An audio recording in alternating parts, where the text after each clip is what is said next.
red-white game. That's what it was. First, I want to thank Joe Klein and Charles Ballantyne, Elmer Martin, and Corey Beck for being honorary coaches. I thought that's great. When you get legends to come back here and have a chance to spend some time with our guys. And our guys don't realize it right now, who some of those guys are. But I think once they're here for a while, they'll tend to appreciate those guys taking time out and spending some time with them. And what a great crowd! Our students, the fans that came out on a rainy night to get a glimpse of this young basketball team. And you can see it is young. The nerves were going early on, but I thought once they settled down, you saw you can see flashes of what this team can become.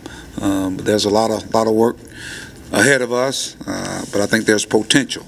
And so with that being said, we'll continue to work and continue to try to find our identity. This team is going to be totally different than last year's team. But I think, with some of the pieces that we have, we just got to continue the development.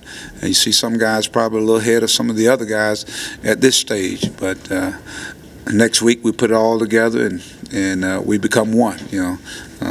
Some of those guys had to play a lot of minutes, and that kind of takes away from the play. You got a stat sheet? I didn't get a chance to see any of the stats. And as I say, especially in red-white game, you're limited in numbers, so sometimes they can get kind of, like I said, there were some periods where it looked pretty good, then some periods where it didn't look very good. But I thought everyone saw their intentions, and you can see the potential in a guy like Isaiah Joe. He's been doing that in practice, shooting the ball really well. Daniel's got to be a centerpiece for us. I thought in the first half he was really catching the ball away from the basket. And then the double teams was getting to him. In the second half, he got a little closer, and he was able to do something with him. He can shoot it and go get it quicker than a lot of people, and so that means he's going to get a lot of rebounds. But again, it's just a glimpse, and it's a red-white game. That's what it was, and I think we got out of it what we wanted to, and that's the most important thing. No one got hurt. That's the most important thing. So, questions, come on at it. Mike, you've obviously lost a ton of three-point shooters. And Joe hitting 9 out of 14. What do you think of that? How did that make you feel? Oh, he shot the ball well, and those guys got it to him. I thought, Jalen Harris is a guy we talked about a pass guard first, and I thought between him and Daniel and Gabe, those guys did a good job of finding him. He ended up with 22 assists, with that team, and he did his job and spotting up, and he's got pretty good range too. He had a stroke going on tonight, and thought our guys did a good job of getting it to him. The way you had it matched up, you're kind of thinking the Reds would run away with it just with Gafford and the best point guard and Joe on the same team? Well, no, you look at halftime, it actually was much closer than the score indicated. I thought, the red team had a little spurt there right at the end. I think it was maybe a 4 or 6 point game, and then all of a sudden they had a nice little spurt there. I thought White ran out of gas, and red, they only had 3 guards, and I thought Gabe gave them another guy that can handle the basketball for them.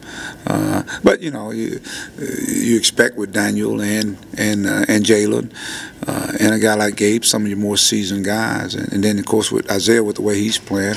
But I didn't think it'll get like that. But I think between nerves, then conditioning, I thought the white team kind of wore down. What do you think of Mason Jones? I thought Mason played really, in the first half, I thought he was on point. He played like he's been playing in practice. Second half, he kind of disappeared. So, but we see, some of the things he can bring to the table, from an offensive standpoint, But as I told our guys, it's impress me with your defense. Obviously we're going to be able to score the basketball, but I think he's a guy that can knock down shots and he can put on the floor and make nice passes. So again, it's just putting all the different pieces together. I thought Dez had a pretty productive night. We're seeing his toughness, his grit, ball handling at times. Just got to better care of the basketball. In this kind of game, it's not going to happen. Dez had 8 assists, I think 4 steals, and that's pretty good for a freshman. Tonight, just kind of a case of nerves for Keyshawn. He probably agreed he's probably a better offensive weapon than he showed tonight. I think he's had better practices. He's had better practice. I think the lights, bring that popcorn popping. You get them fans in the stands, man. The nerves get going, and his parents were here too, so he was probably trying too hard. He wasn't the only one. I know some other guys were like that. Jabril Durham was probably the last facilitator first guard you've had. With Jalen Harris, have you had a guard that can separate from a defense, get a rebound and go and get separation like he showed tonight? He's pretty quick. He's pretty quick with the ball, and as he get to know these guys, I think you'll see him hopefully break down defenses and make nice passes that lead to maybe layups, and he's going to look for the big fella. That's one thing about it is when you play with a guard like this here now, I really want our guys to be defensive minded, but I want us pushing the ball and running the floor. His pushes sometimes are faster than some guys' passes, and he's putting so much pressure on the defense. And so now we just got to have guys get in the right spots. You get Daniel, he's going to run. You get a guy like Isaiah, you get Mason or Dez and all those guys, and now you're really putting pressure on teams defensively and offensively as well. Some pretty solid moments tonight, and maybe he got a little careless with the ball a couple of times, maybe when he wasn't, just attacking the rim. That's the freshmen for you. That's what I'm saying. They'll show you some, and then they'll turn around and you go like, whoa, okay. But I think it shows the potential that's there. And I think the more you do it, the better you get at it. I'd rather them right now make their mistakes right now. And then we'll continue to try to clean it up. And I think that's the biggest thing I got from this game here. We got to continue to clean it up, and we got to continue to learn how to play together. When I look at, I'm always looking at the assist to turnover ratio with our team. Obviously rebounding as well. One team, I think, pounded the other team on the board. I think that's where the difference in the game is. But I'm also, looking at the white team. They had 15 assists, 17 turnovers. So obviously they didn't make some shots. But at the same time, I'm always looking at that and the rebounding discrepancy. Good job Gabe did tonight and showing his improvement from last season. Who was that? Gabe. Yeah, he is. He just got to continue to get comfortable out there. Because he's a tough matchup. When he's going, he's a tough matchup because he can handle the ball. He's really always looking to facilitate the other people. And of course, he got to the free throw line and made some free throws and made some nice plays. How much leeway did you give the coaches? Because Joe Klein said that he drew up several of the plays for Gafford tonight. I thought he did. And at halftime, Joe's the one said, hey, big fella, you got to get down in that paint, man, and go to work, man. Obviously, Joe's a great basketball player. Has coached at the Division I level. I just think him being around a guy like Daniel, and I think he loves Daniel as well. Those guys were great. I thought they really were excited to come and be a part of it. And I think that's, to me, that's the biggest point right there. They get a chance to still continue to be a part of it. How much more growth does he have to do?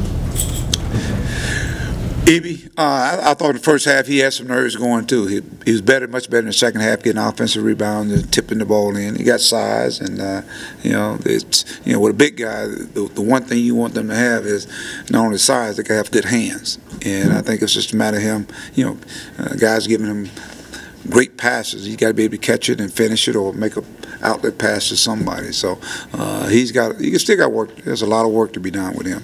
But I think he's progressing. He's a lot better than he was when he first got here.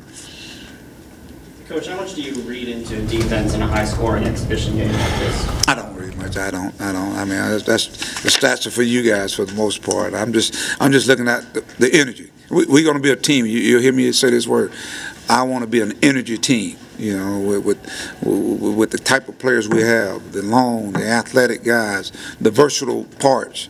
You know, we're going to be an energetic team. And so, from a defensive standpoint, I know we got a whole lot of work to do on that. And so we'll get a better gauge as we play these exhibition games. And in those games, I will play everybody just to see what they bring to the table. And then lights, camera, action, boom. You're playing in El Paso against a Texas Longhorn team that's probably going to be ranked. So, and we've got to be much, much better.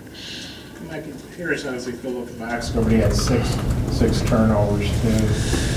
And I guess one was when he bounced the ball off. How about that? He almost missed the backboard. How about that? How bad is that? You gonna throw one of those? You know what I told him though? I told him, you try that in the game, man. You might be sitting with me the whole year, man. And I think it was him having a fun night. And that's his first time really having an opportunity to play in front of fans, and he wants to so bad. I think he had a couple of turnovers where I think they hit it off his leg or he bounced it out of bounds. We'll clean that up. I think that's one thing our team is going to do. We're going to we value the basketball, and so he'll clean it up. But we can see he can put a lot of pressure on defenses, and I think.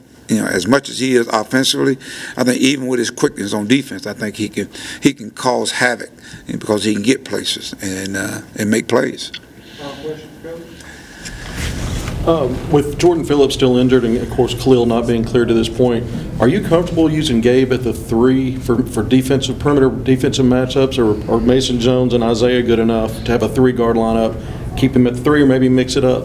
I think Gabe is versatile enough where you can put him out there, with 2 guards, 3 guards. I mean, it doesn't matter. He's versatile enough where he can do that. So now he can play on the perimeter. I think that, but that's not what he's going to be doing. I think the luxury of it is we got ample guys, and hopefully we can get Jordan back here by the end of the month or November anyway. And I think that'll be big for us. And then now we got some serious depth. But Gabe, he's still got work to do on his ball handling, but he's capable of doing that. All right, y'all have a good evening.